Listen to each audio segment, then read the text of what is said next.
Hey, Joe McLean here from CatholicHack.com with another traditional recurve archery review.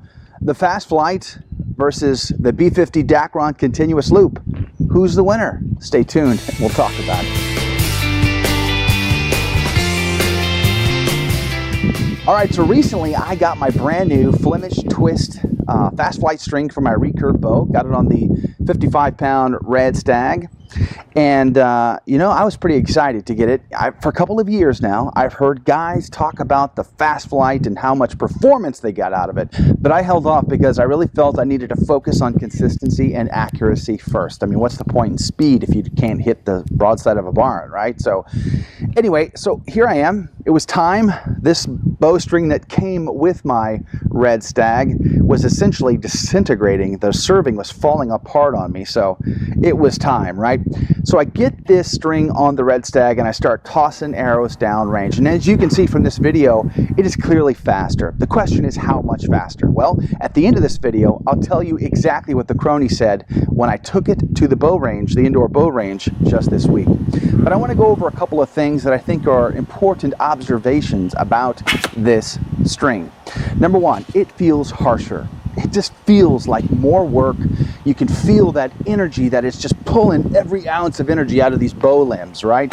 Unlike the last string that gave a little bit, it had a lot of flexibility, a lot of stretch, and it sort of held back on the limb. So you're getting a lot more performance, that's clear, but it feels harsher. It feels more like work in the process.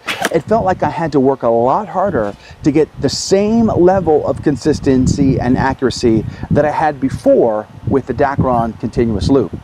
And ultimately, that's going to be okay, because that's going to force me to focus on the details of my form, which will make me a better archer. I may not like it, but if I put that work in, ultimately I'll have good consistency, good accuracy, and the speed that comes with this Fast Flight string. It's also a lot louder. I mean, for crying out loud, this thing is just like echoing, you know.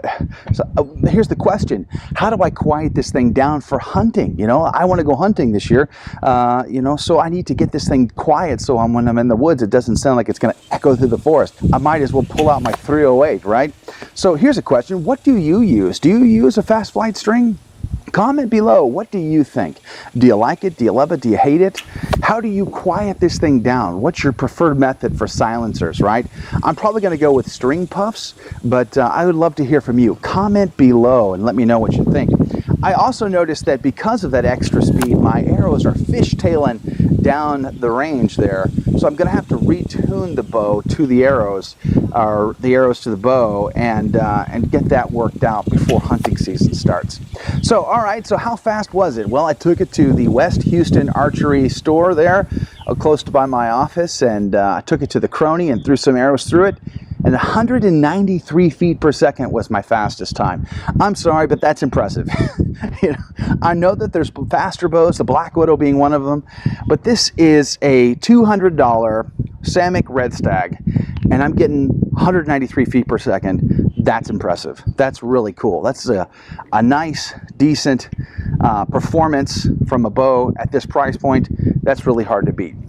So if you think other people should see this video because maybe they're considering a Fast Flight string, do me a favor, give it a thumbs up or possibly share it. And if you would like to see more videos just like this, well, subscribe to the channel, and that way you can see them as soon as they come out. You can do that by clicking right here or click below. Well, I'm praying for you. I hope that you shoot straight, and I hope that you'll pray for me so that I shoot straight. And until the next video, may God richly bless you.